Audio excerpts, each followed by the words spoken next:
Hello and welcome to the Tabletop Team Podcast. I am your host, Joe, and with me, as always, are my two co-hosts. I've been kidnapped by a cryptid. Shit, my name is now Gleeplord. No, it's Mike. Don Julian coming at you live, pre-recorded, as always, filling in these things from Ohio. Don Julian, live from the toilet. Hey, you guys said I could do this, and I'm taking full advantage. This is part 2 in our quick recording day. We are recording 2 episodes back-to-back, so we're a bit wacky for this one now. Wait, there was a time we weren't wacky? I think that was a little bit more wacky than what we normally do. Normally we get we start off, we're kind of chill. We're kind of like, hey, it's the Tabletop Team, welcome. And then we kind of get crazy and crazy, and then we burn out at the end. I'm like, oh, we just stop recording. We're 3 hours in. We got to cut this thing down. Well, yeah, we're just jumping straight in here. We're talking about how life and society are reflected in games. I'm going to start this one off because I always hand it off to you guys, and I got to get my ideas out there this time. Get it? I was thinking straight up about the game of life. That is a game straight up supposed to reflect our life and society. And, there's a couple of things I was thinking about. Almost, I don't even know if this was intended by the designers, probably not, but some fun, metaphorical things, like the idea that there's no going backwards in that game. It is always forward. You can't do that in, real life. You can't go back and change things. You got to just keep going forward. I killed Mike with that analogy. One thing I think is interesting about that is the game of life actually started out as a different game called the Mansion of Happiness.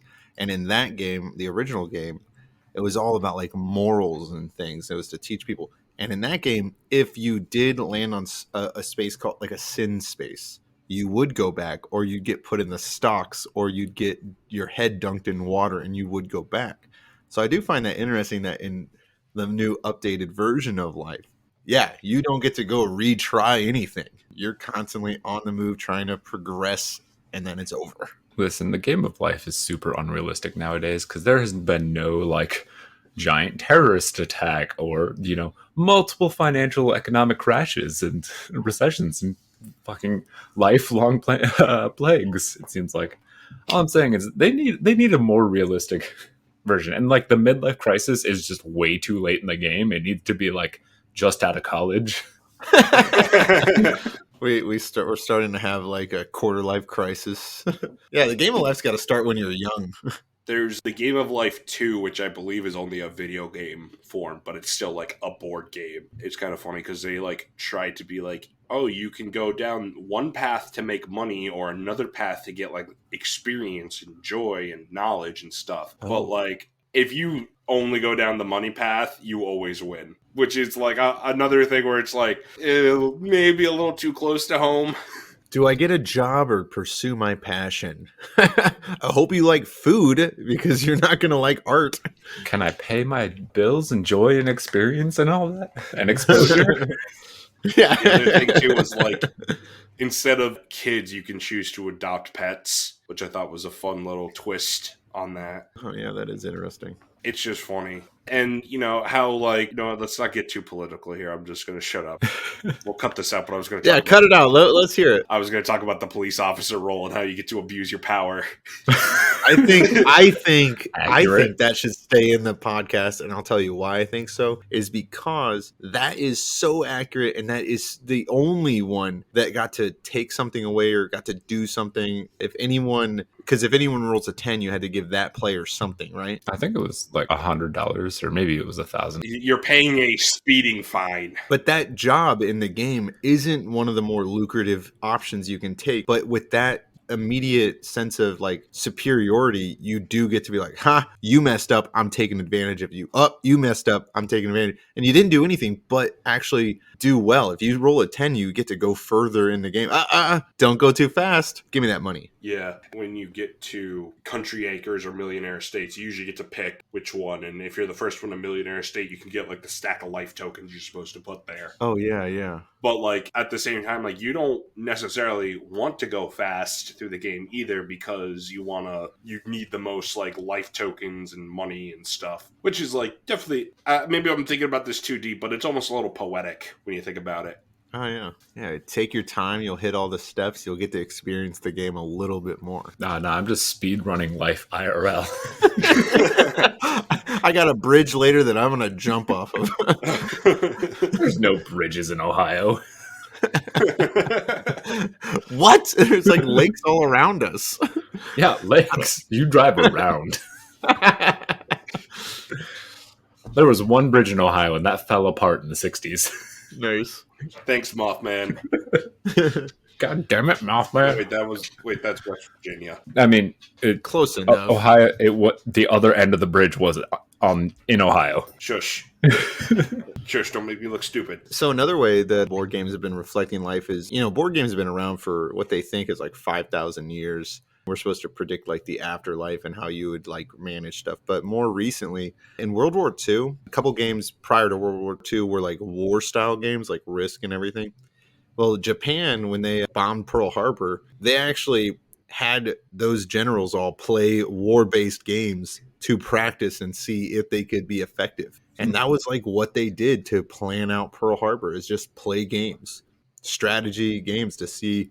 And like, so some generals would be, they may not have been generals, but some officers would be the Americans, some would be the Japanese, and they like did that. And that's like, since then, games have not really been used in war, but even that, games have made that much of an impact on how it's, they're handling those kind of strategical things. I mean, obviously, in more recent times, pandemic has been a real life strategy. I find it interesting that one game, Plague Inc., and probably Pandemic as well, you kind of hear these kind of catchwords. Oh, they're going to do a vaccine. Oh, they're going to do this. They're going to do, and then like living the pandemic, it's like, God, this game is getting so long. Where are we in it? Are we 99% yet? Like, when do they start killing? What are the birds dying? Like, I'm like looking. All I have to say about how's Madagascar? is that like, as a country, we need to purge the phrase "avoid that like the plague" from our vocabulary, because we clearly do not avoid things like the plague. If by avoid like the plague, you mean I'm going to go to any supermarket without a mask on? It's now avoid it like a rich person paying taxes. There it is. Ooh. That's accurate. Call Joe out. Listen, Mr. Two-Story Household. Looks around at bedroom. I know. He's like, I'm on a desk, or I'm on a tray table right now. Money bags. My bed doesn't have a frame. It's on the floor. You said you had a bed? Okay, fat cat. Okay, boomer. Another game I was thinking of, and this is more society, is Catan. And the thing I was thinking of is more about how the players trade resources. Like, sometimes a player gets lucky, can get a lot of resources and get really good and get like a good port. And then there's another player who, didn't do too great. Maybe they have like enough of something, and they are like begging and begging and begging to trade so they can get something, and people are just like no, and then eventually that player loses terribly, and that kind of turns into like society when you're like, hey, I need something, and people are like no, and eventually they die out. I mean, Catan, your civilization doesn't die out, but basically that's kind of what happens. Yeah, and like another thing is that, especially to reflect on society, with what we were just joking about with like people with money, if you have a bunch of resources, if you are in that position that you're getting all the cards, you kind of get to make the rules of like who will trade with what. And if you really want to be aggressive about it, when someone's like, look, I'll give you 3 sheep for 1 clay. Hey, I'll give you 4 sheep just to keep that person from getting a little bit better. You don't even need that stuff. It's like, but at that point, it's like, that sounds funny, but at that point, it's like, I'll just trade with the bank then. Oh yeah, I guess that is true, but it could be in other situations too. But it's a way you can be very vindictive. To just be like, yeah, no, I know that you're offering all this, but I can offer even more. Right, yeah. And like just keep that player from ever succeeding, because you're like, look, I don't want them to build the road right there. Listen, so we obviously don't have a super popular fan base, but I think if we did, this would be a very censored message. Yeah. Everyone that our listeners are all like multimillionaires. They're like, these guys, man, what are they doing? That's right, everyone. If you're listening, you're multimillionaires out here like, oh, tabletop team. Yep, we're just scratching that from the podcast list. We're Jeff Hasbro. Bezos was like about to like sponsor us. No, I think I won't now. The Captain America meme. No, I don't think I will.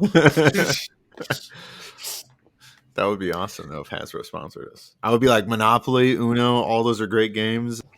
This is what's in store for you, Hasbro. This is what kind of quality content you get. We will go from ripping down your clue-based D&D game to praising it on the mountaintops. Yeah. Okay, so for those of you who are following along, just make sure you check off your tabletop team bingo card. You've hit all the major points. Yeah, we will sell out as soon as we can. We have sold out. We've talked about Clue. What else do I need to throw in there? Zombicide. That's another big one I bring up every Imagine episode. Catan already. Yeah. Hold on, Uno. Did we say Uno? You did. Okay, Yeah. Good. Did we bring up how Ohio sucks? If we haven't, I'll go again. Even if we did. Some more games though. It's on the board 5 times. Yeah. Why is it on them so often? It's convenient. Weird. All the Ohio spaces spell out "help me."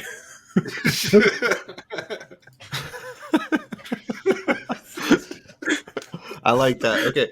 So to actually kind of go into Monopoly about how Monopoly reflects society, before Monopoly was Monopoly, they had something called the Landlord's Game. And what they had hoped is that to teach children how to be a landlord in a game would maybe help them eventually not be so capitalistic or whatever. Obviously, that's backfired because now it's like, I want all the property. I want everything. It's like, hey, man, you can't turn a game in that is the best strategy is to be the worst and then expect everyone not to, try to be the worst as far as like Monopoly goes. That's another one that I think is really interesting. A lot of these like big name games have like really innocent starts and they're just like very chaotic now. I mean, are you guys familiar with Monopoly Millennial Edition? Doesn't the I feel board like- just straight up say, "Don't even bother. You can't own anything anyway"? Everything's the for thing is, rent. you're not collecting Oh, property. wait, really? The idea is you're going around and getting experiences. You got to be kidding me. What do you experience? Well, Depression. like you'll like go to a cafe, go like visit a tourist spot, things like that, and you collect like tokens that say how much experiences you've gained. All right. So instead of, and then there's someone right next to you playing real Monopoly that's charging you for all of this. Yeah, exactly.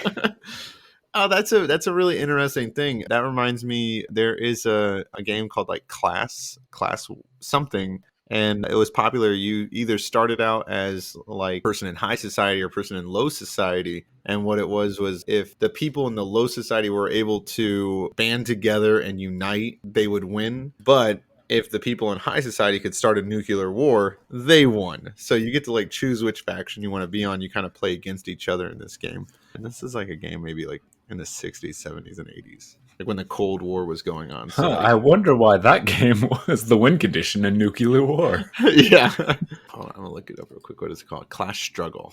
To prepare for life in capitalist America, an educational game for kids from 8 to 80. Also, just slowly realizing how many board games are just blatant propaganda. Oh, absolutely. Yeah. Like Uno. Come on, we get your number one. Very obvious that Game of Life will always kind of sort of be like a boomer simulator game where like you can actually do things with your degree and like there are actual benefits in life to it. But like I want the like Gen Z and or millennial edition of Game of Life. Yeah, because they need to update that because I feel like School Teacher in that game did decent, which is not necessarily the case because like in the millennial version or Gen Z or whatever the generations are right now, it would be, oh, your school teacher, every time you spin, you got to spend your own money for supplies to teach your own class because you are underfunded. Yay. The doctor profession is just straight up replaced with the WebMD. Well, think about like the computer science guy. It's like, oh, you don't have to go to college. You just get $100,000 career right off the bat with Google, or you work at a repair shop in Toledo, Ohio. Another game I wanted to bring up. This kind of goes back to the trading thing. I don't know if I told this. I think I've told you guys this story. I don't know if I've told it on the podcast. It's this game called Pit. And what it is, there's a set number of resources. There's like wheat, there's something else. I just remember wheat, but there's a bunch of different resources. And for some reason, it comes with a bell. And what happens is you're supposed to trade. You go 2, and then somebody goes 2, And so you take 2 of your cards and they give you 2, and you need to keep trading till you have an entire set of Yeah. whatever it was. And when you have the whole set, you're supposed to ring the bell, which I guess is like the incentive to win. However, I played the game once with my group of friends, and I'm going to call her out on this. My friend Rachel, who was introducing us to this game. Damn it, Rachel. And Joe found out a way to break the game, and I ruined it for her forever, apparently. Every time I ask her about it, because I forget the name of it, she says, I'm still mad at you for that. So what happens is there was I think it was just because there was just enough of us for this to work out, but Joe got a hold of one of every resource, and you can't win if you don't have all the resources. So Joe stopped trading. Oh. You don't have to. There's nothing in the rule that says you have to trade. Wow. So Joe got one of every resource and stopped trading, and nobody was winning. And they're like, what is going, and Rachel's like, what is going on? This doesn't take this long. I'm like, and all of a sudden people are like, wait, why isn't Joe trading? Joe, do you have all the resources? I'm like, maybe. So did you just like win the game and then just not declare that you won the game and just watch the chaos ensue? No. It's not winning. You need to have like your whole hand needs to just be like wheat, for example. Okay. Or it needs to be cows Joe or won whatever. his way. I won my way by Yeah. just holding on to one of each because nobody could win that way. And it was just an amazing chaos. But yeah, that was fun. We'll have to play that on table. I found it on Tabletop Simulator. I'll have to show you guys. Nice. Like, maybe we won't play an actual game, but I'll have to show you guys what I did. I was gonna say that sounds like an absolute pain in the ass to play on Tabletop Simulator. Yeah. We can't even keep track of the die for Clue. I How know, are we I supposed was to gonna say, trade the more moving pieces on Tabletop Simulator, the more it takes away from the ease of playing in real life. That's just going to be Table Flipper Simulator. And we get a weird achievement no one knew about. You flipped it 100 times in 10 minutes. It's called Calm Down. Nice. All right, so we're moving on to news. It's really short, but I wanted to bring it up because, there's not a whole lot. There was no new Unearthed Arcana, but there's a new Dungeons & Dragons video game coming out soon called Dark Alliance. It is a third-person co-op action brawler. It looks pretty fun, and it's going to be free to play for those who have Game Pass day one, which is pretty surprising. What's Game Pass? So Game Pass is a Microsoft/Xbox thing. You pay like a monthly fee of like $10, or you can buy like a year pass, which is a little bit cheaper. And they just have a massive library of games, and you can just download them and play them. Oh, all right. As long as you have the membership, it's kind of like Netflix. You get to go through the, Yes, or do you get exactly. to keep anything? But anyways, I don't want to do a deep dive into the game or anything. I just thought it was interesting that there's this brand new game coming out, and it's instantly going to the market where you're not paying for it. So here's a question I have, and we don't have to go crazy into it, but how much of a D&D game is it? Like, if it's a third person, like, what is D&D about it? Is there a story? Is it just a fighting game? I think it's the setting. I think it's going to take place in some canonical Dungeons & Dragons realm. Probably the Forgotten Realms. I've seen a little bit of gameplay, and like they fight a beholder in it, which I don't think I've ever seen a beholder in a video game myself. I mean, I'm sure it's in like Baldur's Gate or something. It's probably a very complex mechanic to code. It looked really cool, and I'm assuming, I'm picturing it's going to be kind of like Diablo, where it's like your basic attacks, and then you can as a barbarian, you can rage for a minute, and you take less damage and things like that. Like D&D, does it spend like 20 to 30 minutes per turn? Yes, exactly. It actually has a timer that you can't speed through. After those mobile game cooldown timers? It's just one of those. Oh my God. And you got to pay for it to go faster. Oh my God. Can you imagine? Good Lord. No one would ever play that game. All right, let's jump into Dungeons and Dragons and how society is reflected in there. I mean, obviously there's the Satanism. Yep, there is, how gods are real. Occult rituals. Dragons, those are real. Selling your soul to your friend who just happens to be playing as your patron as a warlock. Nice. Yep. No, but I'm just think it's kind of, while we joke and can say some things that probably are more accurate than we want them to be, this is probably going to be more Murica heavy about how things can be translated into a fantasy setting. Did you guys have any like thoughts on this, or As far as America or in other situations?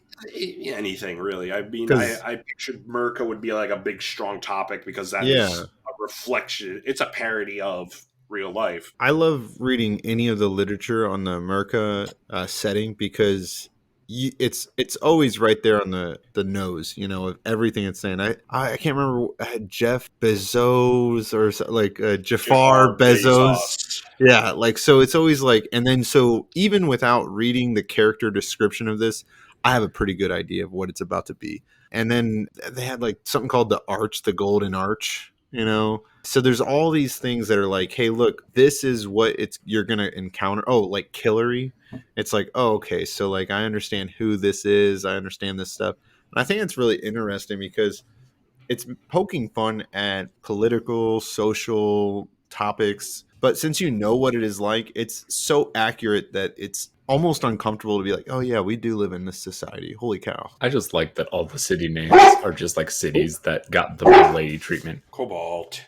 He's like, oh man. Mike, what were you saying though? God, I forget because my dog is needy and needs Something attention. about the cities. Yeah, Yeah, city names. the fact that like the cities are just like memified of the milady treatment. It's like Columbus Oh, or Columbus. Detroit. I think you have to or pronounce whatever it is. Detroit. I don't even know if that's accurate if it was French. But like it's really funny because like it just kind of makes you realize that like, oh hey, D&D is just kind of like the ultimate adult fantasy where you have like a group of friends can travel and have expendable income. Yeah. Yeah, and you can live out your life as not being chained to a desk or whatever. Yeah, I also think in D&D, how it reflects society is like when you go to like a tavern and you almost kind of start living in this moment of the tavern. It's like, okay, I got to buy a drink. I got to, you can't just go there and do nothing because someone will come up to you, as long as your DM is doing this, which they probably will. So it's like, hey, why are you guys here? Like, order something. You don't just get to stand around in my tavern. You're like taking customers. So they're like pushes you to still do, yeah, right. So it like pushes you to continue doing normal activities in a role play. So if you had never experienced something, like I'm sure there's situations all of us have been in that we've not experienced firsthand, but because other people are, we can sit there and go like, why, like we were playing America recently. It's like, why are you laying on the table, or why are you laying this way? And even though it's like kind of a joke, it's like, yeah, but for real, why would you be doing this right now? And I feel like you have to constantly be like, I can't just do anything. I have to kind of play in the realm of real life in certain situations. I think that's really fun. It's also real interesting when you think about races and how, like, yeah, base D&D has almost every race thinks they're better than the other race. Elves, dwarves, dragonborn, they all think they have their own superiority ways. As a matter of fact, in like base D&D, I think like humans are like the least like racist, which is really weird. Yeah, well, that's how you know it's a fantasy right? game. Yeah, right. Yeah. That's how you know. But in America, they actually have like human privilege as like an optional rule, and we use that in our game because it not that it's come up that much because you guys haven't done anything like super law breaking, but humans have advantage against the law. Anything being questioned by the law, and all the other races don't. Yeah, and I mean the contrast, or I don't know what the word I'm looking for is, but the way that's interpreted is like, like in real race, especially with the law. So it's kind of poking fun at that, like, oh yeah, there is some privilege to be of a certain, race when dealing with, the law. And it's really fun that they incorporate that, but it almost is sad when you start recognizing how much D&D does reflect society. Like, yeah, I mean, that's a perfect example because you're just like, yeah, that's the thing. Holy shit, this isn't that much of a stretch. Yeah. And it's almost like, okay, so do I want to be this cooler race that does this special thing, or do I kind of want to not get in trouble? And now you get to pick it and go, yeah, I want those buffs of being a human. I'm not trying to get in trouble with the law. And it's like, oh, I got to pick that, and I already picked what I wanted. Can I say another thing? This actually happened in our America campaign. I can't remember who it was, but somebody's like, hey, can we get something that like lets us communicate with each other? And in the game, there's like cell phones, basically. It's like, yeah, it was you. I couldn't remember. I knew it was like one of you two, and I didn't want to call you out. But you're like, can we get something like to communicate with each other across long distance? It's like, And your benefactors are like, don't you all have crystals, which are the cell phones? Yeah. Which is, it's another thing that's like in real life, like that happens. Like people go like, man, we need walkie-talkies. It's like, why not just use our cell phones? Right. Yeah. You mean my portable gaming device? My entertainment when I'm in the bathroom. So I don't have to sit there and read the shampoo bottle. Right. Oh my God, I hate that. Another thing that we haven't delved into in our personal games, but is in the America book, is there's another type of currency called experience, which is 1/10 of a copper. And it is like, oh my God. And it's like so worthless that it says like most people will not take it, and yet there will be certain people who are like, that is all we deal in is experience. Artists. Wow. I think they're pronounced artistes. Yeah, I should probably, we're talking about them a lot. You look into the America stuff by Action Fiction. They're great people. I'm part of their Discord, and I talk to some of the creators quite a bit. It's also very funny how like D&D is basically the ultimate mirror to the gig economy that is life in the US now. Just like, oh yeah, like you can't just like have a normal 9-to-5 job, like work, be done, relax, hang out with people, and have expendable equipment. You're like, no, you always have to be doing this or that, or selling things, or side hustles, and all that. Yeah, it's definitely like a hustle society. You got to bring something more than just being yourself to the table at all times. And now people almost expect that. Like here, for example, like when we're playing D&D, it's like, oh, my character can do this. All right, but why is that beneficial? Hey, man, can't my character just do this? And like in real life, I tell people, hey, I'm like doing this podcast with my buddies, and they're like, oh, like are you gonna make money off it? It's like, I mean, no, but it's still fun. Like, and so there's that contrast of your character. We want to.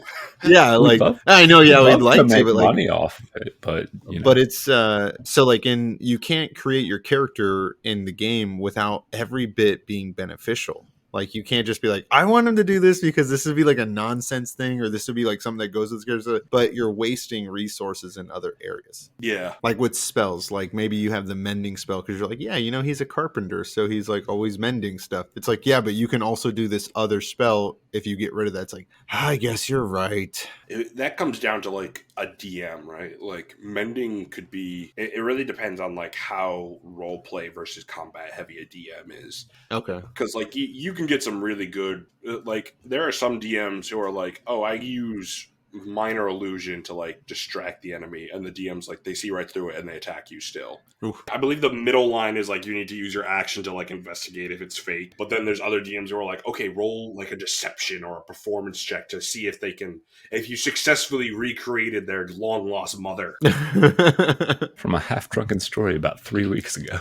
And that kind of plays into the selection of life with D&D. You are constantly going, all right, do I want my character to be a lot better with role playing or with combat? And obviously in D&D, we can balance that quite a bit. But a lot of times in life, you don't get to do that because it's like, okay, so do I want my person to just live for his career and his job defines him, and like that's all he ever does is work, or do I want him to have some kind of personality to where it's like, oh yeah, I'm a fisher and I like fishing, or I don't know, I guess that could be a job too.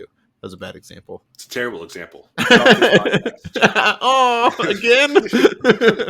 Bring Cobalt on, he'll be a better guest than you. I mean, he's currently snoring, so so far so good. Yeah. No, and like it's weird because I think a lot of like not only is like D&D a reflection of real life, but I think a lot of our real life expectations kind of impact into D&D. Like a lot of times, like I'll play a character whereas like I feel like I have to be useful or beneficial to the party, or else like I'm essentially like wasting that time. That's right. The big part of the reason why I hate shopping episodes, but that's a whole nother story. But like it's just like it's one of those things like you almost feel kind of pressured, like even with your downtime, you should be doing something and not just like, oh, I could be doing this, or I could be investigating into this like mysterious clue that we got 2 weeks ago, or, preparing for our next, again, bring it back to America, preparing for our next cryptid hunt, or stopping people from trying to overthrow capitalism with no fucking plan. You're like always on. Out to find the next Swan Lumps book. God damn it, I fucking hate those books. What is it? Okay, so it's a meme in the campaign, and like basically it's like a cursed object, I think. And Joe Yes, had so this is a legit item in it's called the Cursed Book series, and I think I've basically explained what it does. If you read every book in the series, your wisdom gets bumped up by an ability by like 1 point. But when you read it, you have to make a wisdom save, and if you fail, you're like, "This is the greatest series of all time, and I need to Oh, find every single book and read them." And 3 out of 4 party members have failed their saves, so like every downtime, Maynard is like hunting the books down. oh wow. and Nexibus, the only person who hasn't failed. It's like again with the fucking books. All this leads to is trouble. Yeah, Someday they'll be so wise to see their ways. I don't know if you remember, but like somebody tried to bring it up with you on the car ride with your character, Oh, and and Nexibus is like, "Don't."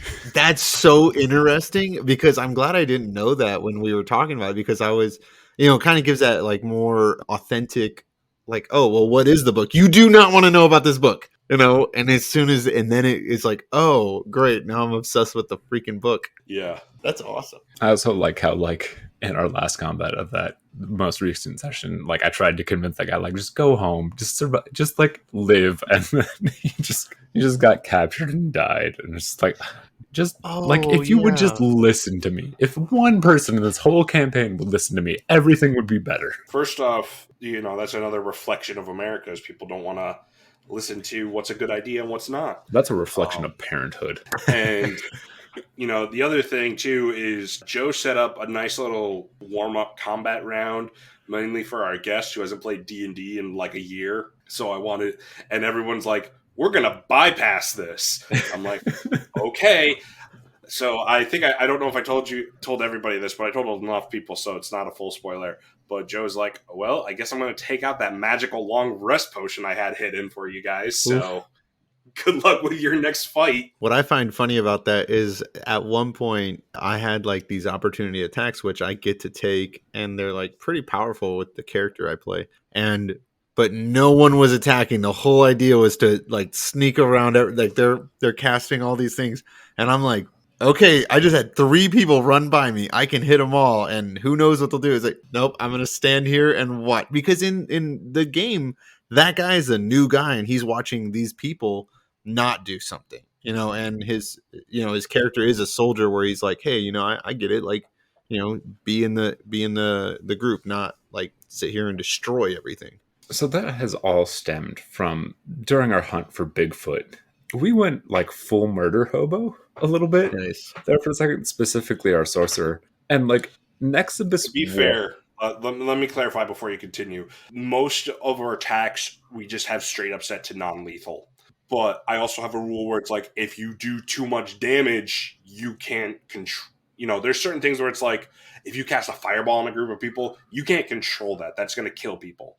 Right. Or if you do too much damage with a spell, that's going to kill people. Even if you don't intend to. So he did to a guy who had like 15 health, he did like 45 damage or something crazy like that. So I'm like, that kills him. Like you can't, like if you're going to do spells on like normal people, like it's going to kill them. And now you're in trouble. So it with wasn't the like law. his intention to kill, but at the same time, they did. Oof. Continue, Mike. Sorry, I just want to clarify And that. that's fine. And like I don't think it like was necessarily intentional, but yeah, like it's one of those things like you're basically Superman walking around trying to maintain control, but like sometimes, and I like empathize with this as a large human being, I don't realize the strength that I have, and like I'll just kind of be like doing something and like slam a door way harder than I expected to. It's just like I'm just trying to close the door. I'm not trying to slam it, but like These aren't proportional to me. yeah, and like so it was really funny because like during that combat, like we were trying to race to the top of a fire watchtower, and like we were the first ones on the tower, and we were blocking everyone off. But then there was another guy that was like, "Oh, I'm just gonna climb the tower with this hook and ladder." And It so took like that guy like 3 rounds before he could successfully get his grappling hook up there too. and like he finally did, and I just used Eldritch Blast not to like hit him or anything, just to like singe the rope, so the rope just immediately fell down. And so like we're keep going around, and like he gets another rope and does it again, and like I forgot that fall damage is a thing, so I'm just like, all right, I'm just gonna do it again, and then I did it, and he just like fell to his death, and then like I at least felt bad for it, and I think I like kind of guilted the rest of the party. Like, we shouldn't just be up and murdering people, and so that's how that whole like don't attack thing kind of spawned. It definitely makes a D&D game more interesting when killing is like taboo, because normally it's like it just happens. It's, you describe every D&D game you listen to, you usually kill the enemy, maybe leave one alive for information. But that kind of is a reflection on how society views things. Like in real life, we don't kill them. So when we go to the game, it's like, okay, I can kill them. There's no repercussions. So if in real life there were no repercussions, like there used to be before there were laws and everything, It's like yeah, back I in the guess Wild West. yeah, people would probably just kill everyone. And I think that kind of speaks to us as humans. Like, yeah, look at the kind of stuff we like. We've been going to war for thousands and thousands of years. Even in a D&D game, we're like, yeah, let's go fight. And that's why we took over the world. There were lizard people. Now there's They were crab people. Well, I think get this it was right. a good. I think we kind of came in shaky, but I think this ended up being a great episode. Yeah. Honestly, and it kind of works out that it's a shorter one because I don't think we could have. Maybe we could have pulled some other stuff out of our butts, but so, gentlemen, anything to plug? Same stuff, different day. Twitch.tv Well, and Boron. Just remember that this and our last episode come out 2 weeks apart. So I understand, but I've been plugging the same thing. yes, fair. I Twitch.tv/mboron2019. 0219. 0219. I fucked it up. Who have I been watching? You've been watching my stream. That's what I want to plug. Yeah. So you can follow me on twitch.tv. No, I'm kidding. Yeah, nothing yet, but it's in the works. I got something boiling, and soon It's just enough, another kid. it will be there. Whatever. Oh my God, please no. Oh, maybe, I don't know. When he's done with the podcast, he like, okay, guys, family meeting. I need to start plugging stuff at the end of the podcast. Help. What I'm going to start doing is like, hey, listen to the podcast, the tabletop team. I'm going to plug this podcast on the podcast. That would be fun. That would be real fun. And of course, if you have questions, comments, or topic suggestions, because good Lord, we need them. I mean, we keep coming up with stuff, but I kind of like that as like a slogan of good Lord, we need them. You can tweet at me, which is at DM Joe Thunder. You can email at thetabletopteampodcast@gmail.com. We also sometimes rarely stream on twitch.tv/thetabletopteam. Come watch us play Murica. We might start streaming our tabletop games. We've been talking about it, but usually our tabletop games are like improv. There's no schedule. They're not premeditated. Nudity. And welcome to the Tabletop Team.